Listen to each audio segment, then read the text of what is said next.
Hello বন্ধুরা, কেমন আছো তোমরা সবাই? আশা করি প্রতিদিনের মতো তোমরা খুব ভালো আছো। আজকে আমি আবার নিয়ে চলে এলাম একটা নতুন ভিডিও। বন্ধুরা, আমরা অনলাইন শপিং করেই থাকি। অনলাইনের জিনিসই তোমরা কিন্তু বাড়িতেই পুরনো জিনিস দিয়ে তৈরি করতে পারো। তোমাদেরকে বিশ্বাস হয়? আজকের আইডিয়াটা খুবই সহজ আর খুব তাড়াতাড়ি হয়ে যাবে। তো বাড়িতে দেখো এই রকমের কার্ডবোর্ডের টুকরো তো আমাদের থাকেই। এখানে আমি একটা কার্ডবোর্ডের টুকরো নিয়েছি আর কিছু এখানে ক্যারি ব্যাগ নিয়েছি। তো এখানে কিভাবে করব তোমাদের সাথে পুরোটাই শেয়ার করব। আর আমাদের ঘরে দেখো পুরনো গাউন তো থাকেই। গাউনে দেখো অনেকটা কাপড় থাকে, তো সেইগুলো দিয়েই আজকে আমি চেষ্টা করছি একটা নতুন জিনিস তৈরি করার। তো চলো বেশি কথা না বলে ভিডিওটা শুরু করে দিই। তো এখানে আমি গাউনের উপরে পাটটা কেটে রেখে দিলাম আর নিচের পাটটা নিয়ে নিয়েছি। এবার দেখো আমাকে খুব একটা জায়গা লাগবে না। আর এখানে দেখো আমি একটা কার্ডবোর্ডের টুকরো নিয়েছি। এর মেজারমেন্টটা তোমাদেরকে বলে দিই, 5 ইঞ্চি বাই 6 ইঞ্চি এরকমের একটা কার্ডবোর্ড আমি টুকরো করে নিয়ে নিয়েছি। আসলে এই মেজারমেন্টেই আমাকে সবগুলো কাট করতে হবে। তো এখানে আমি নিয়ে নিচ্ছি একটা পুরনো ক্যারি ব্যাগ। এই যে ক্যারি ব্যাগটা দেখছো, এতেই কিন্তু হয়ে যাবে, আর অন্যগুলো লাগবে না। তো এখানে আমি কার্ডবোর্ডটা রেখে এর উপরে এরকম করে কাট করে নিচ্ছি। আমি মোট এতে 12টা পিস কাট করব। তো দেখো তোমরা এর থেকে বেশিও করতে পারো বা কমও করতে পারো। আর এখানে আমি নিয়ে নিচ্ছি ফোম শিট। ফোম শিট যেটা শাড়ি কাপড়ে পাওয়া যায় বা বাজারেও এরকম কিনতে পাওয়া যায়। তো এরও আমি 12টা পিস করে নিব। তো প্রত্যেকটা জিনিসই আমাদের ঘরে অ্যাভেলেবল থাকে, সেটা দিয়েই তৈরি করছি। আর এখানে আমি একটা গাউন নিয়ে নিয়েছি। আর দেখো গাউনটা পুরো কুঁচকে গেছিল, সেটাকে প্রথমে একটু আয়রন করে নিতে হবে। এর উপরে পাটটা আমি কেটে রেখে দিচ্ছি। আর তো তোমরা জানো গাউনে বেশ অনেকটা কাপড় থাকে, তো অনেকগুলো এর মধ্যে থেকে ডিআইওয়াই করা যেতে পারে। ওই একই মেজারমেন্টে আমি প্রত্যেকটা কাট করে আনবো। তো দেখো কাট করে আয়রন করে নিয়েছি। 12টা পিস এই কাপড়ের, 12টা পিস ক্যারি ব্যাগের, আর 12টা পিস নিয়ে নিয়েছি ফোম শিট। বাস এতটাই আমাকে লাগবে প্রথমে। এবার দেখো আমি এটা কিভাবে অ্যারেঞ্জ করছি। তো চলো তোমাদেরকে দেখিয়ে দিই। এখানে একটা ক্যারি ব্যাগ নিয়েছি, তার উপরে নিচ্ছি ফোম শিট, আর এর উপরে নেব মেন ফেব্রিক। তো এইভাবে আমাকে প্রত্যেকটা এইভাবে রেডি করতে হবে। তো এরকম করে রেখে দিলাম। আর দেখো একটু ছোট বড় কাটা হলে কোনো অসুবিধা নেই, আর এটা কিন্তু খুব তাড়াতাড়ি হয়ে যায়, সেই জন্য টেনশন নেবারও দরকার নেই। এবার দেখো 4-5টা সেলাই করব। কিভাবে করব তোমাদেরকে দেখিয়ে দেবো। এখানে আমি বল পিন লাগিয়ে এরকম করে প্রত্যেকটাকে এভাবে রেডি করব। তো চলো এখানে আমি মেশিনে চলে এসেছি। কিভাবে করছি, 4-5টা আমি লাল সুতো দিয়ে সেলাই করছি। তোমরা সেম কালারের সুতো দিয়েও করতে পারো। তো আমার মনে হলো একটু লালটা দিলে দেখতে ভালো লাগবে হলুদের মধ্যে, সেই জন্যই আমি লাল সুতো দিয়ে করলাম। এইভাবে দেখো পুরোটা স্কোয়ারে করে নিয়ে তারপরে এক্স বানিয়ে দেবো। এই পাশ থেকে একটা কাট দেবো, এই পাশ থেকে একটা কাট দেবো। এতে ডিজাইনটা কিন্তু দেখতে বেশ ভালো লাগবে।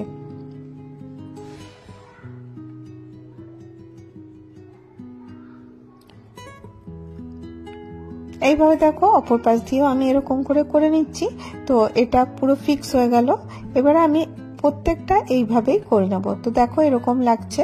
তো এবারে চলো আমি সবগুলো করে নিয়ে চলে এসেছি। 12টা মোট পিস হয়েছে।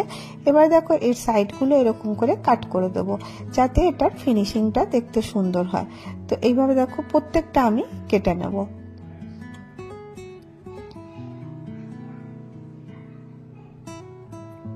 এবার দেখো এগুলোকে কিভাবে আমি রাখছি। খুব সহজ, তোমরা কিন্তু একবার দেখলেই ইজিলি করতে পারবে, আর জিনিসটা দেখতেও কিন্তু খুব সুন্দর হবে। তো প্রত্যেকটা কাটা হয়ে গেছে। এবার চলো দেখো আমি কিভাবে রাখবো।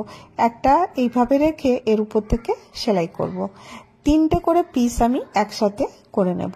তো দেখো এইভাবে 3টে করে পিস আমি করে নেব। তো তোমাদেরকে লাগিয়ে দেখাই কিভাবে করতে হবে। এইভাবে দেখো 3টে করে 4টা আমি লেয়ার এর মধ্যে দেব। আর তোমাদের যদি বড় করবার ইচ্ছা হয় অবশ্যই তোমরা বড় করতে পারো। এবার 3টে করে নিয়ে এসেছি। এবারে আবার এই 3টেকে এইভাবে একটার সাথে একটা জয়েন করে দিচ্ছি। তো জয়েন করা হয়ে গেছে। তো এবারে দেখো এটা এরকম ভালো লাগছিল না। আমার কাছে একটা পুরনো চাদরের টুকরো ছিল, দেখলে তোমরা এখান থেকে মাঝখান থেকেও জয়েন করা আছে।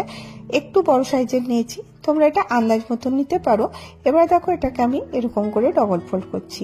এইভাবে যদি করো তোমাদের কিন্তু রাফ এজেস গুলো আর দেখা যাবে না, আর এটা কিন্তু পুরো কভার হয়ে যাবে। খুব সিম্পল, কিন্তু তোমরা বিশ্বাস করো এতটা সুন্দর লাগবে দেখতে। আর দেখো এখানে আমি কিভাবে সেট করছি, বল পিন লাগিয়ে দেবো। বল পিন লাগিয়ে দিলে কি হবে, জিনিসটা সরবে না, তোমাদেরকে সেলাই করতেও খুব ইজিলি হয়ে যাবে। আর এইটাই জন্য দিলাম যে এটা দেখো মাঝখানে এটা অনেকটা ছোট হয়েছিল, আর এটার সাথে কাপড়টা জয়েন করে দিলাম, তো এটা একটু দেখতে বড় হয়েছে। এটা একটা মিডিয়াম সাইজের হয়েছে, এটা তোমরা ডিফারেন্ট ভাবে ইউজ করতে পারো। আর এখানে দেখো আরেকটা আমি ব্লু কালারের আমার কাছে একটা পুরনো শাড়ি ছিল, তার আমি 5 ইঞ্চি মতন কাপড় এইভাবে কেটে নিচ্ছি। তো দেখো, আর এটাকে এরকম করে একটার উপরে একটা রেখে ডবল ফোল্ড করে দেবো, যাতে যে খোলা অংশটা আছে এটা ভেতরে চলে যায়, আর এর মধ্যে আমি এর মধ্যে ফ্রিল দিতে পারি। তো এটা কিভাবে করছি তোমাদেরকে দেখিয়ে দিই, চলো। এভাবে রেখে অপর দিক থেকে একটার সাথে একটা এরকম জয়েন করে দেবো। এতে কি হবে, মানে কাপড়টা সুতোও বেরোবে না, আর এর ফ্রিলটা কিন্তু খুব সুন্দর আসবে। তো প্রথমে আমি কি করছি দেখো, এটা লম্বা করে একটার উপরে একটা রেখে এটাকে সম্পূর্ণটা সেলাই করে নেব। লম্বা করে যতটা শাড়ি ছিল পুরোটাই আমি সেলাই করে নিয়ে এসেছি। এবারে দেখো এর মধ্যে লাগাবো, কিভাবে লাগাচ্ছি, আর এইভাবে ধরবো, ধরে এর মধ্যে ফ্রিলটা লাগাতে থাকবো। জাস্ট খালি এইভাবে দেবো, আর একটু একটু ভেতরে দিয়ে আমি এটা রেডি করব। তোমরা বিশ্বাস করো কি, এটা যে কোনো কালারের সাথে তোমরা কম্বিনেশন করতে পারো। তো দেখো যখনই আমরা কাপড় নিই বা পুরোনো কাপড় দেখি, তো প্রচুর এরকম অনেক কাপড় থাকে, সেগুলো কিন্তু আমরা ফেলে রেখে দিই, ইউজ করি না। সেইগুলো দিয়ে তোমরা কিন্তু করে নিতে পারো। আর যে কাপড়গুলো খারাপ হয়ে যায় বা পচে যায়, দেখতে সুন্দর থাকে, সেটা দিয়ে তোমরা কিন্তু এগুলো করতে পারো। এটা দেখো তোমরা ফ্লোর ম্যাট হিসাবে ব্যবহার করতে পারো বা ডোর ম্যাট হিসাবেও ব্যবহার করতে পারো। তো দেখো এটা আমি যখন এখানে এসে গেলাম, এরপরে এটাকে টান নিতে হবে। টান নিয়ে এটাকে আবার থেকে ফ্রিল দিতে হবে। কিভাবে করছি দেখো, এরকম করে ফুটটা উঠিয়ে দেব, দিয়ে আবার এরকম করে নিয়ে কাপড়টাকে আবার থেকে এরকম করে একটু একটু করে ফ্রিল দিতে থাকবো। খুব সহজেই এটা হয়ে যাবে। তো দেখো নিমিষেই তৈরি হয়ে গেল। আর দেখো কতটা সফট হয়েছে, তোমরা যখন ধরবে তখনই বুঝতে পারবে। আর তোমরা কি বুঝতে পারছো, এটা একটা পুরনো কুর্তির কাপড়। তো যখন আয়রন করে দিলাম, এটা কিন্তু দেখতে বেশ ভালো লাগছে, কারণ এটা পুরো সোজা হয়ে গেছে। আর দেখো পুরোটাই আমি এরকম করে গোল ঘুরিয়ে ঘুরিয়ে টান নিয়ে এরকম করে অ্যাটাচ করে দিচ্ছি। আর দেখো আগের থেকে আমি এটাকে মানে সেলাই করে রেখেছিলাম, তাই জন্য ফ্রিল বানাতে খুব একটা সময় লাগলো না। পেছন দিকটাও একদম সুন্দর হয়ে গেছে। আর দেখো এইভাবে আমি এটা তৈরি করলাম। তো কেমন লাগলো তোমাদেরকে এই আইডিয়াটা জানাতে ভুলো না। যদি তোমাদেরকে আমার ভিডিও একটুও ভালো লেগে থাকে, তাহলে অবশ্যই একটা করে লাইক করো। আর এইভাবে তোমরা টেবিল ম্যাট হিসাবেও ব্যবহার করতে পারো। আজকে অনেক পুরনো কাপড় থাকে, তো যেরকম পুরনো লেগিস, পুরনো কুশন কভার, এগুলো কিন্তু আমরা এক জায়গায় ফেলে রেখে দিই, আর দেখবে তার মধ্যে কিছু কিছু কাপড় কিন্তু খুব ভালো থাকে। তো আজকে আমি তোমাদের সাথে শেয়ার করছি এই পুরনো কুশন কভার আর একটা পুরনো লেগিস দিয়ে সুন্দর ডোরম্যাট বানানো। তো আশা করব আজকের ভিডিওটা তোমাদের খুব ভালো লাগবে। তো দেখো প্রথমে এটা আমি সরিয়ে রেখে দিই, এইটা কুশন কভারটা, আর এখানে নিয়ে নিচ্ছি এই পুরনো লেগিসটা। তো দেখো এরকমের যদি তোমাদের অন্য কালারের থাকে তাহলে কিন্তু আরো ভালো হবে। আমার কাছে এটাই ছিল, তাই আমি এটাই ব্যবহার করছি। তো দেখো এটা একদমই খারাপ হয়ে গেছে, ফেলে দেওয়ারই যোগ্য। তো এটা আমি কি করে রেডি করছি তোমরা দেখে নাও। প্রথমে একটা কার্ডবোর্ডের টুকরো নিয়েছি, আর এর মধ্যে আমি একটা ফুলের পাপড়ির মতন ড্র করে নিচ্ছি। তোমরা এটা ছোট বড় বিভিন্ন সাইজের বানাতে পারো, তোমরা যেটা মানে যতটা বড় বানাতে চাইবে সেই হিসাবেই কিন্তু তোমরা এটা ড্রটা করে নেবে। তো আমি একটা মিডিয়াম সাইজেরই ড্র করে নিয়েছি। নিয়ে দেখো এইভাবে আমি প্রথমে প্যাটেলটা কেটে নিলাম। তো এবারে দেখো এই লেগিসটা বিছিয়ে নিয়েছি, অবশ্যই এটা ডবল করা আছে লেগিসটা। আর দেখো ওর উপরে আমি এটা ড্র করা শুরু করছি। এইভাবে দেখো এই প্যাটেলটা রাখবো, আর এরকম করে ড্র করতে লাগবো। তো অনেকগুলো আমি এর মধ্যে ড্র করব, আর অ্যাডজাস্ট করে করেই করতে হবে তোমাদেরকে। আর এর একটুও কাপড় যেন ওয়েস্ট না যায়, সেই হিসাবেই দেখো আমি একটু দূরে দূরে এই প্যাটেলগুলো ড্র করে নিচ্ছি।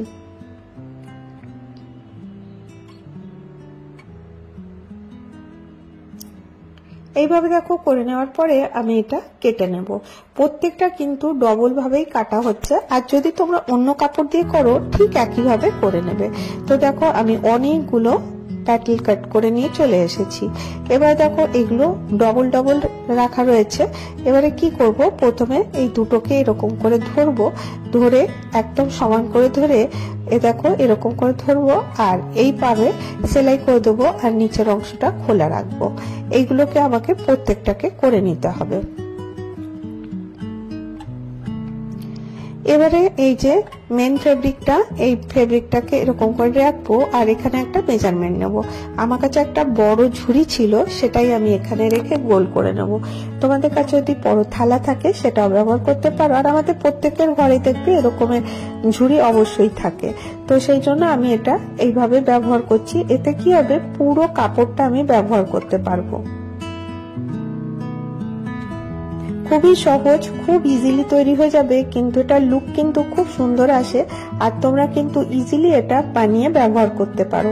তো প্রথমে দেখো এটা ডার্ক করে নিলাম, তারপরে এটা আমি কেটে নিচ্ছি।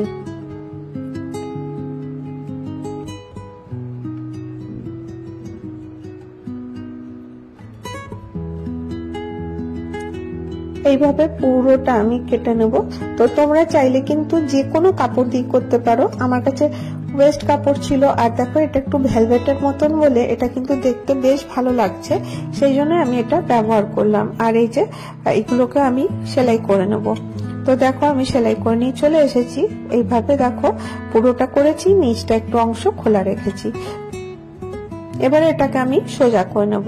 চাইলে তোমরা এগুলোকে মাঝখান থেকে একটুখানি কাট করে করে দিতে পারো, তাহলে পরে একদম সুন্দর করে খুলে যাবে।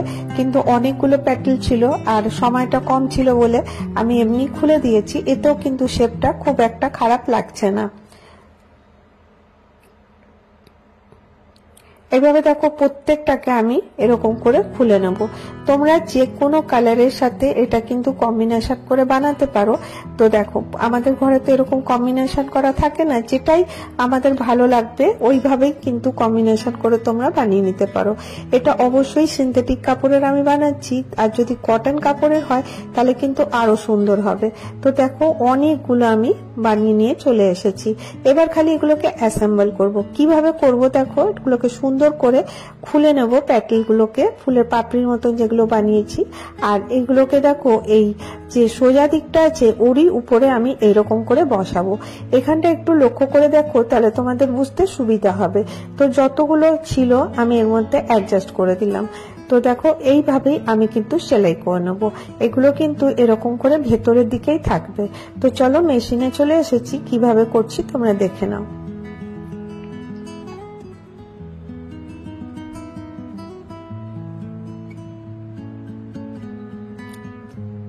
একটা একটা করে এরকম লাগাবো, আর দেখবে খুব সহজেই তোমরা কিন্তু এটা তৈরি করে নিতে পারছো। তো দেখো পুরোটা রেডি হয়ে গেছে। এবারে আমি তোমাদেরকে দেখিয়ে দিই। এরকম করে দেখো, এটা তো পুরোটা কমপ্লিট হয়ে গেল। এটা যখন আমি এইভাবে খুলে দিলাম তো এইরকম দেখাচ্ছে। তো দেখো তাহলে পরে সোজা পাটটা একদম পারফেক্ট হয়ে গেল। আবার তোমাদেরকে দেখিয়ে দিই, এই যে পাপড়িগুলোকে আমি এরকম করে ভেতরের দিকে করে নিচ্ছি। শুধুমাত্র একটুখানি বুদ্ধি লাগিয়ে করলে কিন্তু তোমরা এটা সহজেই করে নিতে পারবে। একটা চাদরের পিস কেটে রেখেছিলাম, কটন চাদরে। এবার এটা আমি এখান থেকে এর উপরে এরকম করে রেখে দিচ্ছি। জাস্ট খালি এইভাবে রাখবো, আর পুরোটা সেলাই করে দেবো, একটু অংশ খোলা রাখবো এটাকে সোজা করার জন্য। তো দেখো পুরোটা সেলাই করেছি, একটুখানি অংশ খোলা আছে। এবার এটা এখান থেকে আমি সোজা করে নিই। তো দেখো এমনি দেখতে কিন্তু বেশ ভালো লাগছে। আর এবারে দেখো এখানে আমি একটা কাজ করব। তোমাদের কাছে যদি পুরনো কোনো কটন থাকে, মানে সিনথেটিক ফাইবার বা কোনো পুতুলের কোনো ফাইবার যেগুলো থাকে সেগুলো ফেলে না দিয়ে, বা পুরনো কোনো লেপের বা তোষকের তুলো থাকে, অনেক কিছু থাকে, বা ছোট ছোট টুকরো কাপড় থাকে, সেইগুলো এর মধ্যে পাতলা করে ফিল করতে হবে। অনেকটা মোটা করে আমি ফিল করব না, কারণ এটা মোটা করলে কিন্তু দেখতে ভালো লাগবে না। সেই জন্য একটা মানে একটু পাতলা করে আমি এটাকে ফিল করে দিচ্ছি। তো দেখো এরকম করে আমি পুরোটা ফিল করলাম, আর এই উপরটা যেখানটায় ছিল মানে খোলা ছিল ওই অংশটা আমি সুতো দিয়ে সেলাই করে দিচ্ছি। আশা করি তোমরা বুঝতে পারছো কতটা সহজ এটা। আর তোমরা চাইলে কিন্তু এই প্যাটেলগুলোর ভেতরেও কিন্তু তুলো ভরতে পারো। আসলে ভরলে পারে দেখতে বেশ ভালোই লাগতো, কিন্তু আমার কাছে তুলো শেষ হয়ে গেছিল, তো কি করব, তো ভরতে পারিনি। আমি তোমাদেরকে এমনি দেখিয়ে দিচ্ছি।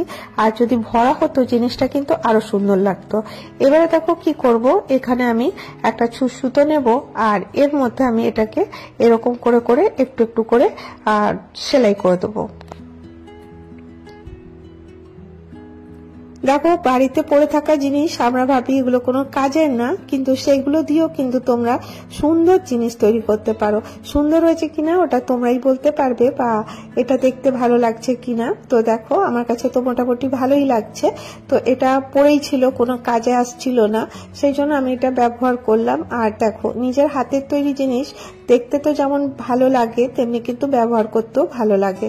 তো এইভাবে দেখো আমি সুতো দিয়ে সেলাই করে দিচ্ছি। একটু একটু করে নেব আর একটু করে এরকম করে টেনে টেনে সেলাই করে দেবো, যাতে একটা একটা করে পয়েন্ট দেখা যায়। তো এইভাবে দেখো, আশা করি তোমরা স্ক্রিনে দেখে বুঝতে পারছো কিভাবে করেছি। আর সব থেকে বড় কথা, এগুলো তোমরা ইজিলি ওয়াশ করতে পারবে। যখনই তোমাদের ইচ্ছা হবে তখনই কিন্তু নোংরা হলে ওয়াশ করে দিতে পারবে। তো এরকম করে আমি এটা কমপ্লিট করছি। তো এটা তোমরা মাল্টিপারপাস ইউজ করতে পারো, কোথাও বসার টেবিলেও রাখতে পারো, বা তোমরা এটাকে ফ্লোর ম্যাট হিসাবেও ব্যবহার করতে পারো। যখন আমরা বেডে উঠি তখন দেখবে পাটা পুছলে এরকম করে পরিষ্কারও হয়ে যাবে, আর এটা ব্যবহারেরও ভালো। আজকের ভিডিও এতটাই, আবার দেখা হবে নেক্সট ভিডিওতে। বাবা।